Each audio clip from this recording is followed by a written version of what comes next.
so many in the trade show and exhibit space business owners right now, Martin, or of an age. There are many companies for sale right now. Matter of fact, a private equity friend who's in this space have said there's probably more of you guys for sale right now than are not for sale.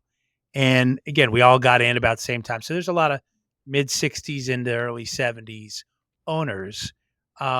Assuming you've been in business 20 plus years, I'm assuming even if your books are not done the best way possible, could you still be in business and have effed up books, for 20 years?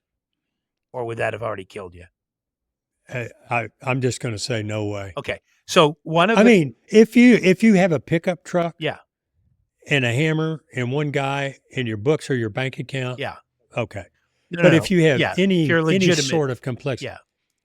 I mean, yeah, if you have employees and payroll and accounts receivable and inventory, you're toast well before you So hit 20 we years. just had our conference, and there's a good friend of mine. I'll give Rob Cohen, Display Supply and Lighting, a shout out. Happens to be our general counsel for our association. But he did a little breakout session on mergers and acquisitions. He said three things I'm going to tell you if you're selling your business. And there are a lot of folks looking for a liquidity event of some kind. And so he said, number one, it has to do with, you know, low turnover. Make sure, what are you doing to keep your employees happy? And in particular, the young people coming in, making them see it as a career, not just a job. Number two, he talked about, um, not having customer turnover and really the power of a diversified. So for your listeners in the construction game, right, they might do pools and they do landscaping and they do patio work and maybe they do tree spraying or chemical work, not just one thing. For me, it's not just trade show exhibits, but we just did a nice event at the Formula One race and there's private events that we're doing for corporations. But the third thing, and this is my point, he said, make sure your accounting practices are consistent.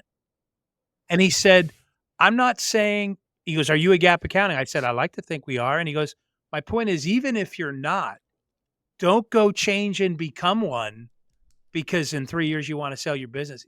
You obviously need to have good and accurate bookkeeping, but the consistency of how you've been doing it actually adds value to a potential buyer. Would you agree with that? Uh, and much more. Oh, okay. So you're not Right. saying I mean, no, run matter of out fact, and figure out gap accounting if you haven't done yet. no, matter of fact, I don't even want to talk about gap accounting. Okay. Okay.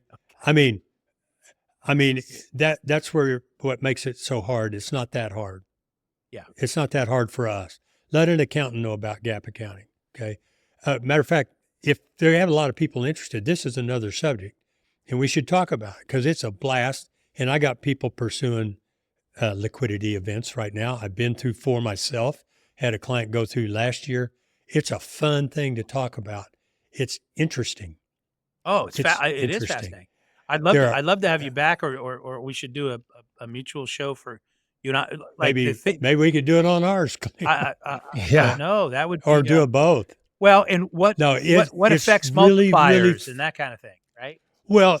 It even starts kind of at a 30,000-foot view above that. I go, look, there's business in which the purpose is to reduce cost and increase value in the eyes of the customer in order to make a profit.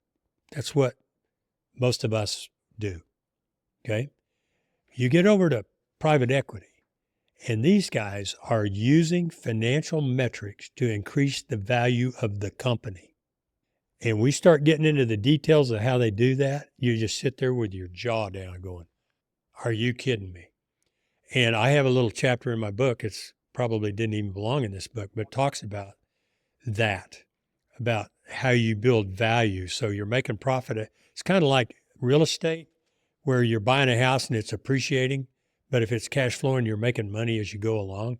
That's the profit. But what you're doing is looking for the valuation of your business. So is it And increasing the value of the company for another investor, or is it increasing the yeah, value of the company in the eyes of the customer? Well, that's two different things. Well, I've never. in other Well, words, because we've it's seen looser. the rap is that money I'm, guys can destroy the company. You know, you've lost the soul of the high touch and the taking care of the customer yeah, and all of that stuff. they absolutely can. I mean, it's really interesting, and maybe it's a little too much for right now, but it's really interesting to go into why that is. Now, of course, you want the value of the company to be high in the customer's eyes, Of course. but that's an aside. The way I'm talking about the value of the company is to sell it to the next PE guy, Yeah. because that's what they do. That's what they You do. start at Yeah. this group, that group, that group. Ultimately, perhaps you go public, and Yeah. yeah, you're at the end of the road there.